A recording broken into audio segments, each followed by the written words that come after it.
Hi there, it's lovely to see you. I'm Lorna and we're reading The Boy at the Back of the Class by Anjali Q. Ralph, and this is chapter 16, The Royal Letter. It's brilliant! Genius! If that doesn't work, then nothing will. Michael, Tom and Josie all looked pretty impressed when I explained the greatest idea in the world to them on the bus to school the next day. Tom looked down at my diagram and eagerly pointed to the letter in pencil. This bit's easy, he said. But do you think she'll really get it? I nodded. She has to. It's the Royal Mail, so she has to get all her letters. It's the law. But she's the Queen. What if she's not home because she's somewhere else doing her duties and things and doesn't get it in time, asked Michael. It's already Friday, remember? Michael was right. The greatest idea in the world would only work if the Queen was at home. She was always on the news, going to lots of places to collect flowers from people. And I hadn't thought about what we would do if she didn't get the letter at all. It's okay, said Josie reassuringly. If we post the letter today, then it'll get to her house by tomorrow morning. Tomorrow's only Saturday, and the gates won't close until next Friday. That gives us 6 whole days. So if she's not home, her butler will just open the letter instead, and he'll let her know what she needs to come home right away to talk to the special police and the Prime Minister. Yes, said Michael, exactly. Yeah, it's going to be brilliant, said Tom, as we jumped off the bus and walked to the school gates. There's no way she won't help us, not after she reads about Amit. But he mustn't find out, said Michael, tripping over his shoelaces, but too excited to stop and tie them up. Yeah, I nodded. He can't know, not until we're really sure that the Queen has found his parents. Don't worry, we can keep it a secret, and maybe if it does work, then we'll all get to meet the Queen, grinned Tom. I'll have to get more gel if we do, he added, stiffening his hair with his fingers so that it was spikier than ever. Maybe we'll all get a medal for helping to keep the gates open, said Josie, kicking her football along, and Amit too, for being so brave. Michael smiled. His smile always goes to one side when he's thinking about something that makes him really, really happy. It must be because he's so happy that his mouth doesn't know which way to go. Yeah, he nodded, one of those star-shaped medals. And if we did get one, we could pin it on our jumpers every day. Or if it's on a ribbon, we could wear it round our necks, he said, touching the collar of his school jumper. I tried to imagine what it would be like to meet the Queen and be given a star-shaped medal. But the thought made my mind go blank, and I couldn't imagine anything at all. Sometimes a thought is so big that it can't squeeze all of itself into my head, no matter how hard I try. And the more I try, the more it makes my head ache.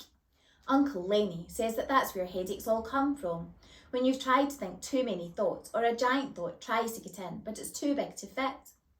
He gets headaches all the time because he says when there's no one in the taxi with him, he doesn't have anything else to do but drive around all night and think deep thoughts that light up his mind. Maybe that's why the front of his head is always so shiny. I didn't want to get a headache, so I left the thought of the star-shaped medal alone. All that day, whenever we knew Amit couldn't hear us, we talked about the greatest idea in the world and all the ways the Queen might help him and his family too. Amit got us whispering together in the playground though and looked at us in a confused way. What are you saying? He asked, looking at all of us. Nothing, said Michael nervously.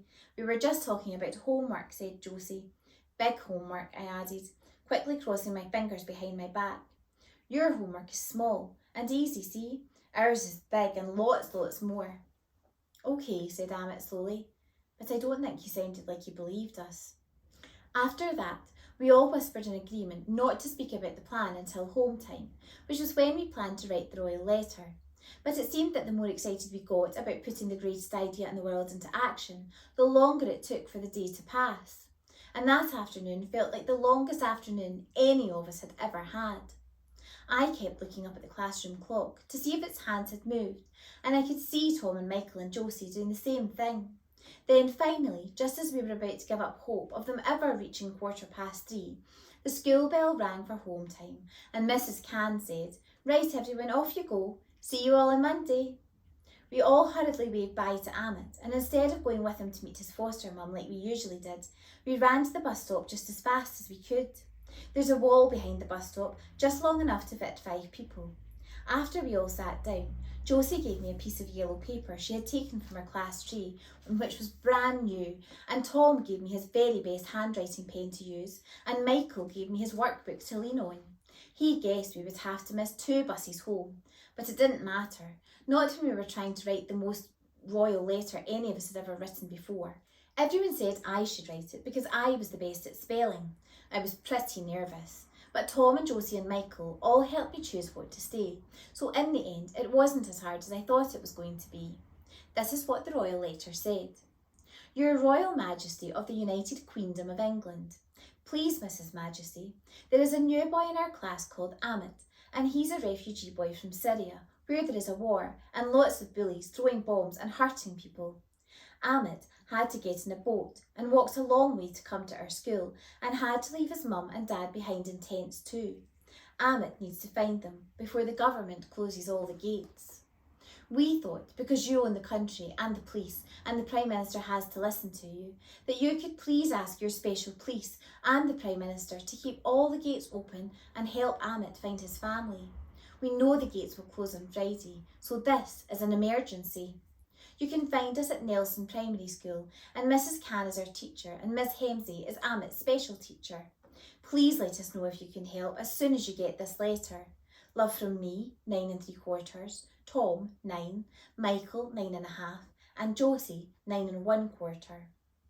When we had finished, Michael held it up to the light and gave it a nod. I don't really know why people like holding things up to the light, but I guess it's because they want to see through them and make sure they're okay. I was glad, because even though my writing had gone wonky, everyone said it looked good. It was the longest letter I had ever written in one go, and my hand felt sore, so I jumped off the wall and jigged it about. In the distance, I could see the bus coming. Have you got a new envelope to put it in, and stamps? Asked Tom anxiously, as we got onto the bus. Yep, I said, Mum's got loads, and I'll post it by 5 o'clock from the post box in front of my flat. Don't forget to write special letter on the envelope in purple colouring pen, said Josie. Purple's her favourite colour. And make sure the stamp says first on it, said Michael. When I got home that afternoon, while Mrs. Abbey was making me fish fingers for my tea, I quietly pulled open the big top drawer in the large chest standing in our living room. This drawer is called our Used Less Things drawer because it's always full of things we have lots of but hardly ever use, like paper clips and spare staples and elastic bands and sellotape and bright yellow post-it notes and bits of blank paper. I found an envelope and then carefully took out Mum's small wooden stamp box. Inside it are all the nearly new stamps that Mum's collected from letters she's been sent in the post.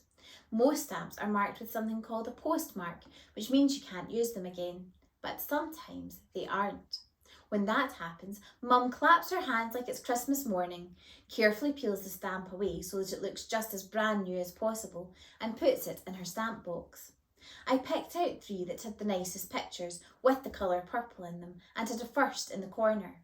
I knew that most letters just had 1 stamp on them, but I thought 3 might make the letter get to the Queen faster, especially since there was a chance I might miss the 5 o'clock post. Trying to keep things a secret when there's a grown-up around always makes everything take twice as long. I told Mrs. Abbey I was doing my homework early and coloured in lots of purple swirls on the front of the envelope. And then, just before I put the letter inside it, I thought the Queen should like to know about Amit's sister in the sea. So I wrote, P.S. Amit had a little sister called Syra, but she died in the sea. So he needs to find his mum and dad even more specially. Please keep this a secret.